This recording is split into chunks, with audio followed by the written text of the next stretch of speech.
दीपावली भारत का एक अनूठा पर्व है जिसमें घरों को रंगोली, दीपों, मोमबत्तियों इत्यादि से सजाया जाता है। आज हम बात करेंगे कि दीपावली क्यों मनाई जाती है, इसका महत्व क्या है।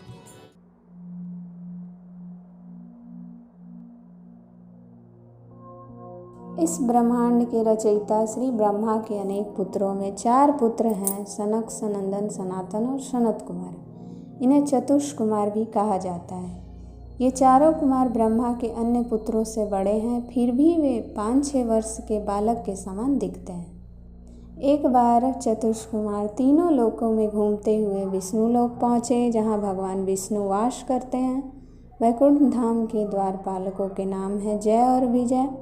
जब जय और विजय ने उन कुमारों को विष्णु लोक में प्रवेश करते देखा तो उन्हें मना किया। विष्णु दूतों द्वारा इस प्रकार रोके जाने से चारों कुमारों को अत्यधिक क्रोध आया और उन्होंने जय और विजय को श्राप दिया। तुम दोनों रजोगुण तथा तमोगुण से प्रभावित हो चुके हो, इसलिए तुम दोनों इस वैकुंठ धाम में रहने के अधिकारी नहीं हो। इसलिए तुम दोनों तुरंत इस आध्यात्मिक लोक को छोड़कर भौतिक संसार में दैत्य तथा असुर परिवार में जन्म लोगे।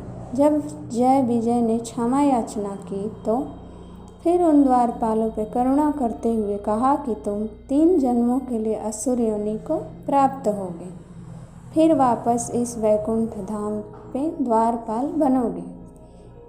वहीं जय विजय त्रेता युग में रावण और कुंभकर्ण, विसर्वा और केसनी के पुत्र बनते हैं, जिनसे पूरा ब्रह्मांड भयभीत रहता है।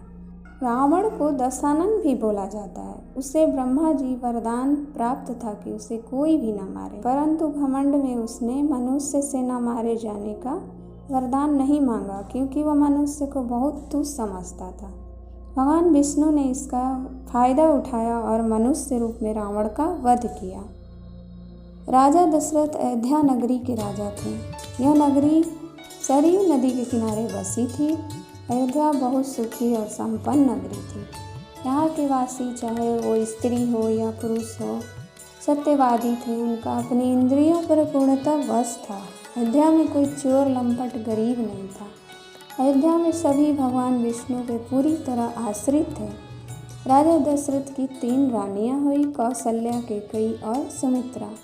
कैकेयी राजा की प्रिय थी। एक बार युद्ध में कैकेयी ने राजा की रक्षा की थी। दशरथ ने उन्हें 2 वरदान दिए थे। राजा दशरथ के 4 प्रतापी पुत्र थे, जो साक्षात विष्णु के अवतार हैं। सबसे बड़े हैं राम, जो सबके प्रिय हैं। राम का विवाह माता सीता, जो कि राजा जनक की पुत्री हैं, उनसे हुआ, जो अत्यंत गुणवान और साक्षात लक्ष्मी हैं। जब राम का राज्याभिषेक होने वाला था तब कैकेयी ने राजा दशरथ से अपने 2 वरदान मांगे। पहला, भरत का राज्याभिषेक और राम को 14 वर्ष का वनवास। श्री राम पिता की आज्ञा पालन करने के लिए वन को चले गए। उनके साथ उनकी पत्नी माता सीता तथा लक्ष्मण भी गए। पुत्र के वियोग में दशरथ महाराज का स्वर्गवास हो जाता है।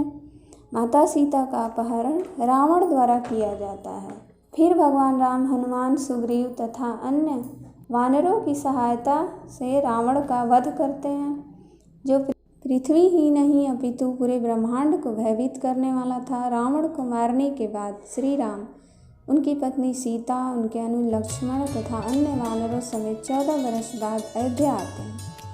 राम का रावण पर विजय और उनका अयोध्या में वापसी पर अयोध्या में त्यौहार मनाया गया, जिसमें पूरी अयोध्या को दीपों से सजाया गया। इसीलिए इसे दीपावली कहा जाता है। दीप मतलब दीपक या प्रकाश, अवली मतलब पंक्ति। दीपावली बुराई पर अच्छाई की जीत या अंधेरे या ज्ञान पर प्रकाश की जीत का प्रतीक है। इस दिन भगवान राम और सीता की पूजा करनी चाहिए और उनसे प्रार्थना करनी चाहिए कि वो हमारे हृदय से अंधकार को दूर करें, ताकि हमारा हृदय भी अयोध्या की भांति जगमगा उठे, जिसमें भगवान राम आ सके और इसमें रह सके। इसके साथ ही आप सभी को दीपावली की अत्यधिक शुभकामनाएं। भगवान श्री रामचंद्र की जय।